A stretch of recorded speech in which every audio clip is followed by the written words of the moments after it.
Hey, Blake T. Wild here, and yeah, there's been a little delay between Squadron Supreme videos and the ultimate year. I have just been busy working on some side projects related mostly to my comics, such as The Custodians, issue number 2. All 50 plus pages are available on my Patreon right now for as little as $1 or $2. I can't remember which one. I think it might be 2. But you can check this out in its entirety, and it will be on sale for the very first time at Tucson Comic-Con August 30th to September 1st, or something like that. The last weekend of August, that Friday, Saturday, and Sunday, which might go into September, I honestly can't remember. But I will be there at booth AA183, I think. Yep, that's what it is. And I will have The Custodians, Agents of Cross, issue number 2, as well as a reprint of issue number 1 available alongside all of my Destructo Boy comic books, posters, original art, stickers, I'm doing some buttons as well, and a bunch of other stuff. Soon I will have both of these available after the convention on my Etsy shop, blaketwild.etsy.com. So stop by Tucson Comic-Con August 30th to September 1st, booth AA183. If I have a map, I'll put it in the video. I don't think there's one yet, but come by, say hi. Oh, and don't forget to like this video. Released in 1985, written by Mark Grunwald with pencils by Bob Hall, inks by John Beatty, and colors by Christy Scheel. This is Squadron Supreme 4, Change of Heart. Previously on Squadron Supreme. In exchange for your utmost cooperation and support, we, the Squadron Supreme, hereby vow to you to solve all the problems known to men and women of all nations, not just brought on in recent days, but those known to mankind since time immemorial.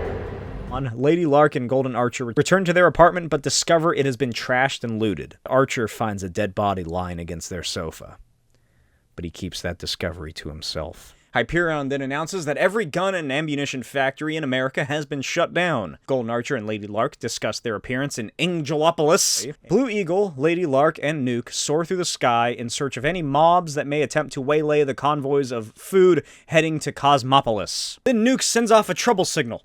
A gigantic mob of people flood into the street and storm the supply trucks. Lady Lark orders Nuke and Blue Eagle to clear the area before she uses her sonic voice to order the mob to stand down and wait to pick up rations at Central Park. It does not work, and Nuke lets out his anger on the starving citizens as the mobs run away in panic. Why are you butting into my life? You don't care about me, none of you did! You're one of the Squadron Supreme, we take care of our own. Like hell you do! I don't want your pity, Spectrum! It's all your fault this happened! Oh god, oh god, oh god, I killed him. I didn't mean that. What's the use? Who's ever gonna believe that this was actually an accident? The book begins with Blue Eagle fully outfitted with a brand new costume and equipment as he smashes through the window of a paramilitary force who have overtaken a military base. Then the sonic scream of Lady Lark smashes down the doors as she tears militiamen down, and Blue Eagle anchors a device to the floor. Then Lady Lark's bionically augmented vocal cords are cast into it, and the machine is triggered into stimulating the sleep centers in the brains of everyone within the building. Blue Eagle flies her up to the rooftop, and then she also realizes at this point that she really is starting to have some feelings about Blue Eagle that she did not have before. Meanwhile, on the ground, the Wizard, Amphibian, and Power Princess make their way through the infantry. Meanwhile, Arcana and Golden Archer are soaring overhead until a soldier shoots down their aircraft with a rocket launcher. Arcana uses her magical powers to save herself and the Golden Archer, but just barely. He slams into a building and onto the ground and is shot when it's revealed that Tom Thumb has designed personal force field belts for each of the members. Golden Archer runs for cover and launches a smoke screen arrow, unaware that a soldier is racing towards him. Archer is slammed with the butt of a rifle, and as the man opens fire, the Wizard steals the rifle out of his hands, and I guess stops the bullets, like Quicksilver in Days of Future Past. Not long later, the squad make their way to the command center and discover the general of this rebellion, and Power Princess orders him to command his men to stand down. And then Hyperion just fucking destroys the place. Later, every weapon and rifle are collected as the members of the failed insurrection are all arrested. Hyperion and Power Princess discuss what to do with the rebels when Wizard arrives to announce that he and Golden Archer are about to depart to go visit Dr. Spectrum. Archer says farewell to his long-term partner, Lady Lark, and then the two fly away in one of their 3 remaining aircrafts, now that the other one got decimated. An hour later in Hegeltown, Dantiana. Fuck me, man. I guess that's how it's pronounced. The duo find Dr. Spectrum hard at work in a factory smelting down confiscated weapons. He has been just having a rough time since Nuke died, and he just still does not feel like he's ready or even capable of combat assignments, let alone even just going out into the field and, you know, being a superhero to their Utopia program project that they're instituting over this next year. So he just has no ability to be around other people right now, and they just kind of decided to put him to work here, smelting all of the confiscated weapons. Golden Archer tells him to relax. It's been well over a month since that all happened, and he has to forgive himself already. Spectrum says that he's not sure if he'll ever really get over it, but for the time being, he's perfectly fine working right here. And then he invites the two of them to Nuke's grave. And Wizard says that he can't because he has a family and he has to go visit his wife. And Golden Archer is then left to awkwardly and very reluctantly agree to go along to a cemetery. Later at the Gaines family plots, Spectrum leaves flowers for the family. You know, Wyatt, I never used to think of death very much. Even in my astronaut days, floating in the void with my life depending on 100 pounds of hardware, I lived for the danger. I was in space because there was just not enough adventure for me on Earth. And once I actually got all the excitement I could ask for, my capsule encountered a crippled alien starship. With no more thought than most people give to crossing the street, I flew in and explored it, and there I found the sole occupant. And it turned out he was alive and benevolent. In gratitude for rescuing him, he gave me the power prism. It was this energy synthesizer device that his people had created. And during his brief stay here on Earth, the alien became known as the Skrull, which was apparently the name of his race. And I became known as Dr. Spectrum. If I was fearless and adventure-loving before, you can imagine what using the power prism did for me. Fighting super baddies like Quagmire, creating giant props out of thin air, flying around every day. And then, when Nuke flipped, it wouldn't have happened like it have did if I'd been more serious about my power. If I had actually used it with responsibility. But I didn't. And a good kid died before he turned 25. Because of me.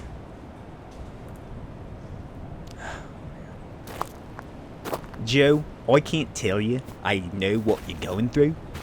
I got into this business for 4 different reasons. But I think what you're feeling right now is probably good for you. And eventually you'll get over it. I really think that Nuke would have wanted you to forgive yourself. And, hey, before we, take off to the meeting, I wanted to talk something over with you. My little, brush with the Reaper today really got me thinking. And I, figured I'd stop stalling and ask Lady Lark to marry me. What do you think? You old hound dog! I think that's a great idea. You'd better march her down the aisle before someone beats you to it. You know I can count on you to be my best man. You bet your arrow, Cupid. Oh, I'm so happy for you, man.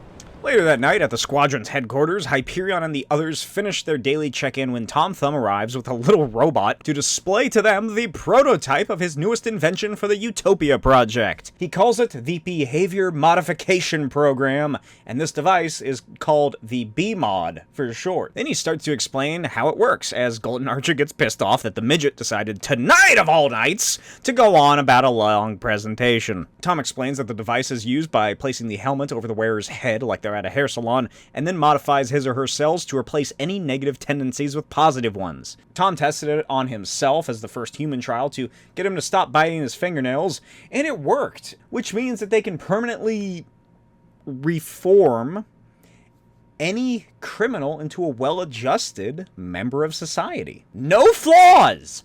None! Everyone claps as Tom announces that wide-scale field tests are to begin tomorrow morning, and then Amphibian brings up the ethics of a machine like this. What a whiny baby, am I right? Amphibian explains that this is totally different from their gun control program, because with that, they were taking away hunks of metal that are only used for the sole purpose of killing or the threat thereof. Whereas with the B-Mod machines, they're literally removing pieces of someone's mind and who they are. Tom explains that it doesn't actually take anything away in the literal sense.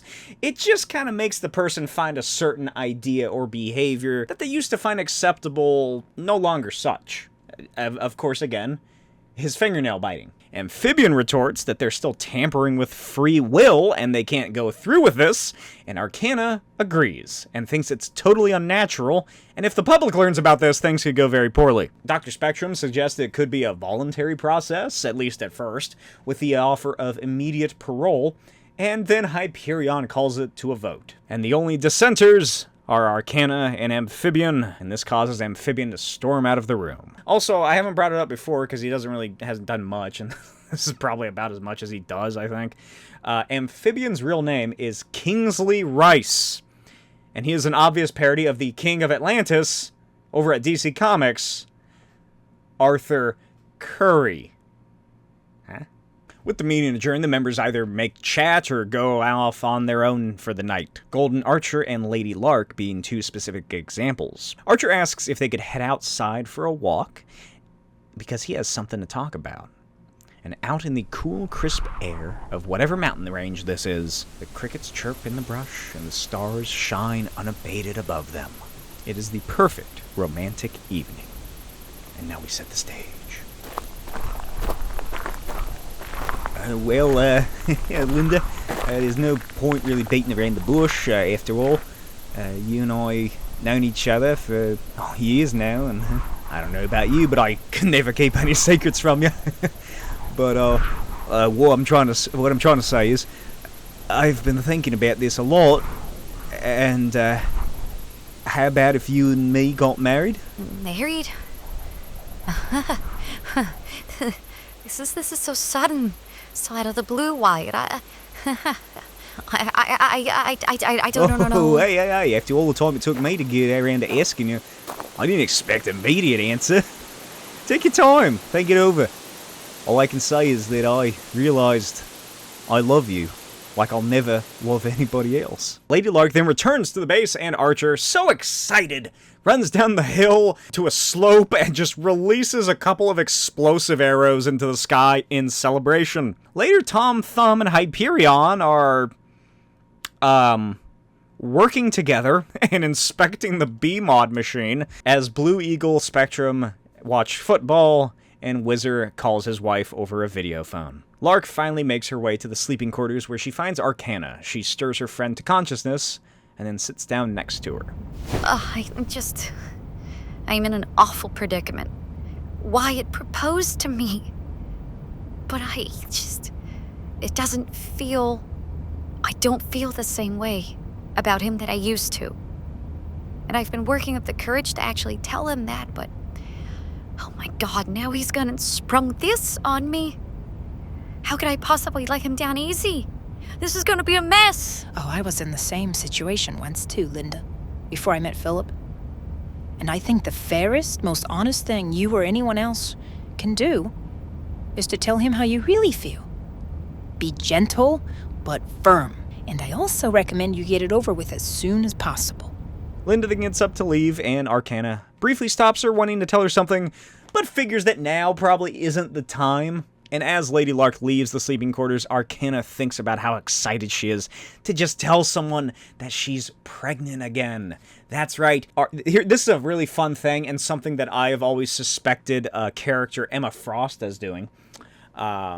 Because we do get a character later in the series that's very similar to what I always envision Emma Frost to do, which is just she completely rewrites what other people see her as, because Arcana, as the series progresses, becomes more and more visibly pregnant. But because she is magic, and it has magic and prestidigitation and whatnot, she makes everyone else see her as just the lithe, slim, regular version of her, and it's only when that magical shell is uncast that, you know, her belly appears. It's a really cool idea, and I've always suspected Emma Frost doing something similar, but no one ever cares to bring that up. Because she's a hot blonde, I'd have to imagine, and who wants to ruin that fantasy? Anyway, later outside the base, Archer returns from his one-man fireworks display to find Linda and excitedly runs up to her. Hey, beautiful! Guess it didn't take long to make up your mind, eh? Wyatt, believe me, this is as painful for me What? as it will be for you. I've been giving your proposal some thought, and I've actually been giving our whole relationship a lot of thought for some months now. First, I need to tell you that I'm very flattered that you'd propose. You're a very fine and decent man with a good soul, and I've never regretted our time we've spent together. But even though there's so much about you that I enjoy and admire, I'm just not sure I'm ready to commit myself to this. And maybe it's all my fault. I don't know if I'm ready to keep all this up. We're talking about something really permanent. I can't see that you're really the right man for me. Someone I can actually spend the rest of my life with. I'm just so sorry we never talked about this before now, but you never wanted to talk about it. You just wanted... Damn it! What you're saying is, you don't even want things to be like they were before, is that right? And if I go and bare my soul to you, you tell me you want to end it right here, right now? And what, walk away and forget everything? It's somebody else, isn't it? You found somebody better than me, haven't you? Haven't you? You've gone pairing up with that little wicked weirdo Blue Eagle an awful lot, huh? Admit it!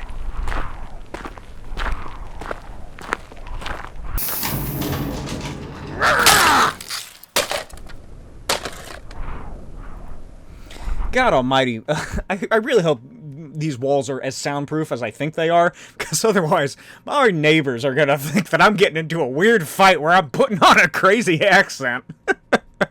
Wyatt marches back into the base after Linda, but he can't track her down. Instead, he accidentally runs into Dr. Spectrum. He tells his buddy all about what happened and his suspicions regarding Blue Eagle. And now he's gonna find the cunt and rip his teeth out. Spectrum stops him from making things far worse and offers to take a walk and help him work through these feelings without throwing any punches. It's such an incredible character arc that Dr. Spectrum goes on. He's like possibly the one that has the most character change throughout this whole series, because everybody sort of just gets stuck in their own ways, and it really becomes the road to paradise or the road to hell is paved with good intentions. The road to paradise is bathed in the blood of innocence. I don't know what I was originally going to say. But Dr. Spectrum, just from the beginning, the first two issues, you know, we see he's a fucking schmoozy ladies man who doesn't really care about much. And then the nuke thing happens, and now he, like, you know, it affects him severely. And so we'll be seeing more of that grow as the series continues on. And this is one of those things. Dr. Spectrum, if Nuke was still around, 100% would have been down to beat the shit out of Blue Eagle. But now, he's like, hey, that's toxic masculinity or something. Let's actually not do that, because I've seen what the fuck happens when you don't talk about things and let your unbridled emotions run amok. and let's work this out, buddy. You know, we're best friends. We're heterosexual life partners. Let's take a walk. 2 hours later, Wyatt thanks Joe, and they bid each other good night, and then Wyatt marches off, and oh god, nothing good ever happens when this panel is shown in the book. Every time poor little Tom Thumb is working away at his lab, and someone stands in his doorway behind him like this, it never goes well. Just lock the fucking door, Tom! Anyway, Golden Archer asks Tom if he could, hey, I missed out on the presentation earlier. You know who I am. Can you explain it to me in detail and exactly how it works? Tom, although a bit suspicious, has far more on his mind than whatever the fuck Golden Archer is up to, and he's no doubt exhausted and also probably pretty wired on stimulants, I'd imagine. So he just has more to think about than Golden Archer's weird social cues. So he goes on with the basic explanation. The perpetrator is placed in the machine, and the helmet lowers like they're in the hair salon, blah, blah, blah.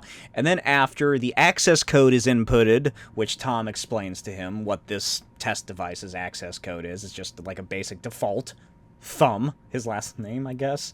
The operator then speaks clearly and thoroughly into the microphone, the nature of the behavior that needs to be modified, and the AI within the machine takes care of the rest. Then Archer asks if it's permanent, and whether or not it actually affects anything else other than the specified section of the mind. And Tom Thumb tells him how it works, and that the subject says the exact same, except for that subtle change. Something as subtle as no longer liking ice cream, but they'll still be them, assuming the order given isn't something ludicrous.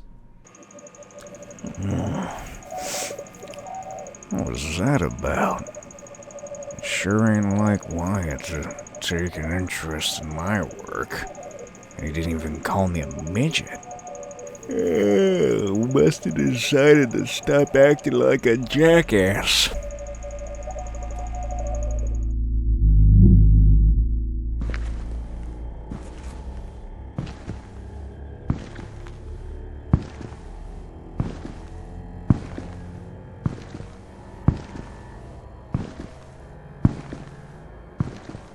Oh, you're so beautiful, love.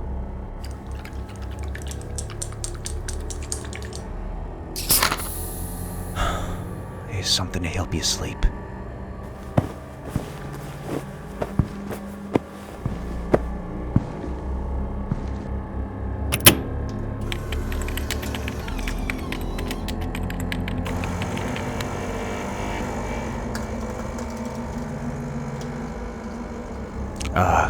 Linda Lewis, when you awaken,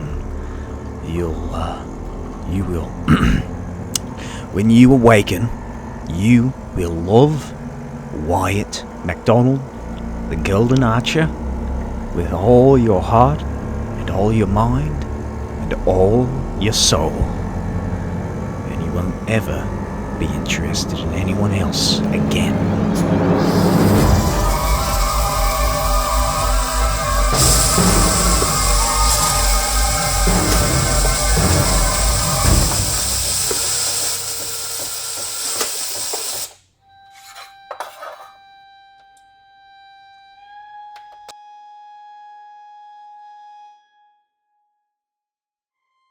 Lady Lark bounces into the meeting room as Spectrum tells Wyatt he looks like shit and asks how he slept last night. Linda races into Wyatt's arms and apologizes for last night and how she acted, and she doesn't know what came over her.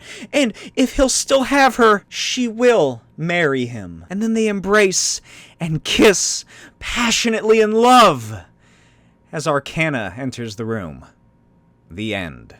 I hope you enjoyed this video. Sorry about the delay. Like I said, I've been working on getting things ready for Tucson Comic Con, getting pages inked and colored and scanned and put together. I'll also be attending Yuma Comic Con in October in Yuma, Arizona, so check that one out as well if you're in the southern Arizona, Southern California sector. We are now going to talk about our thoughts. What are your thoughts on this issue of Squadron Supreme? It is fucked up. This is rape. It's it's practically rape, I suppose. It's not technically rape, although I think the argument could be made once they start having sexual intercourse. This brainwashed woman probably isn't supposed to be consenting to it. She refuses his advances. He finds her while she's asleep in bed, in her, like, lingerie and shit, drugs her, forces himself not just onto her, but into her mind. This right here, this issue number 4 of the Squadron Supreme is the event horizon that they find themselves at. The event horizon, of course, is the point of no return for, like, a black hole, essentially. Once you reach that point, you're fucked. You're going down.